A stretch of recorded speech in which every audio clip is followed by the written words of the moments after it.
Empires do not fall when their walls crumble. They do not fall when their armies lose a battle.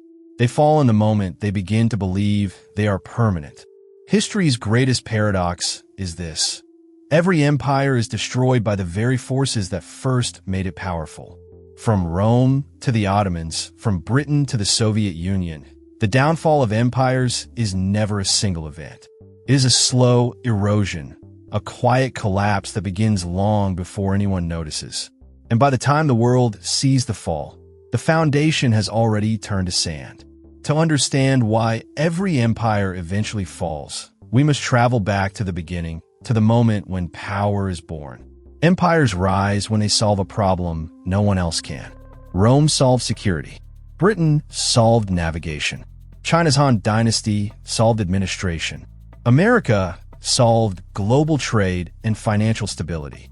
Every empire introduces a system so effective that the world begins to rely on it. But dependence is a double-edged sword. In the early centuries of Rome, expansion created wealth. Conquered lands brought slaves, gold, grain, and resources flowing into the capital. Roads linked territories, armies protected trade, and Roman law unified a vast continent. But the mechanism of expansion, the very engine of Rome's success, also planted the seeds of collapse. The cost of defending hundreds of borders grew heavier than the riches flowing in. The empire became so large that it could no longer sustain the protection that once sustained its prosperity. Britain faced a different trap. At its height, 1 in every 4 humans lived under the British flag. The empire controlled seas, markets, and labor systems across continents. But the same global reach that made Britain wealthy also made it fragile. Maintaining far-flung colonies required fleets, garrisons, telegraph lines, administrators, and subsidies. When industrial competition rose in Germany, America, and Japan, Britain discovered the price of its empire was rising faster than its profits. History's pattern becomes clear. Empires collapse when the cost of maintaining power exceeds the benefits of holding it. Sometimes the costs are economic. Sometimes they are military. Sometimes they are social, a breakdown of trust in institutions. But almost always the collapse begins internally, not externally. Consider the Ottoman Empire. For centuries, it controlled key trade routes linking Asia and Europe. But when sea-based commerce replaced caravans, the empire's economic model crumbled. They spent decades trying to reform taxation, the military, and administration, but by then, the world had already shifted. A system built for one era could not survive in another. China's dynasties followed a similar cycle. The Han, Tang, Song, Ming, each rose through innovation and fell through stagnation. When the bureaucracy became rigid, corruption spread, or the tax base weakened, collapse followed. And each time, a new dynasty rebuilt the system, only to fall into the same trap generations later. The Soviet Union fell not because of a single crisis, but because the system could no longer fund its global ambitions. The cost of keeping pace with the United States, militarily, technologically, ideologically, drained the economy. When oil prices collapsed in the 1980s, the empire's financial scaffolding collapsed with it. The fall was dramatic, but the decay had been spreading for decades. This repetition across continents and centuries reveals something deeper. Empires do not die from invasion. They die from imbalance.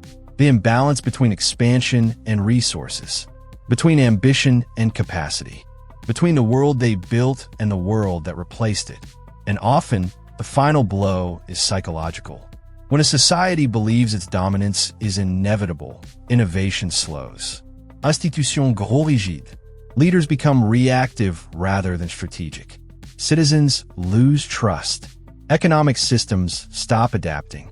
By the time the warning signs appear, inflation, shortages, political polarization, military overreach, it is already too late. This is the invisible curve of imperial decline. But what does this pattern mean today? Modern nations no longer call themselves empires, but their structures operate the same way. The United States built an empire of alliances, currency, institutions, and global systems. China is constructing an empire of trade routes, supply chains, and industrial dominance. Europe maintains an empire of regulations. Russia uses energy and military influence to maintain its sphere. Each of these systems carries a cost, and each faces pressures that resemble the forces that toppled past empires. For the US, the cost is global security and financial leadership.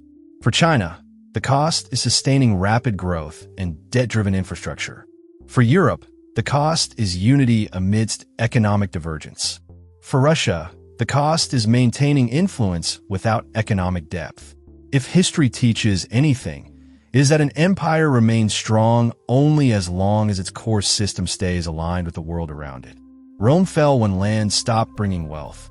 Britain fell when sea power stopped guaranteeing dominance. The Ottomans fell when trade routes shifted. The Soviet Union fell when ideology and resources diverged. The real reason every empire eventually falls is not decline. It is mismatch. A mismatch between its structure and reality, between its obligations and abilities, between its identity and the world it must navigate. But here lies the final truth. Empires fall, but systems survive. Roman law shaped Europe for centuries. British trade networks became the backbone of globalization. Chinese administrative practices influence governance across Asia. American financial systems anchor the modern economy. Empires crumble, but the frameworks they leave behind endure.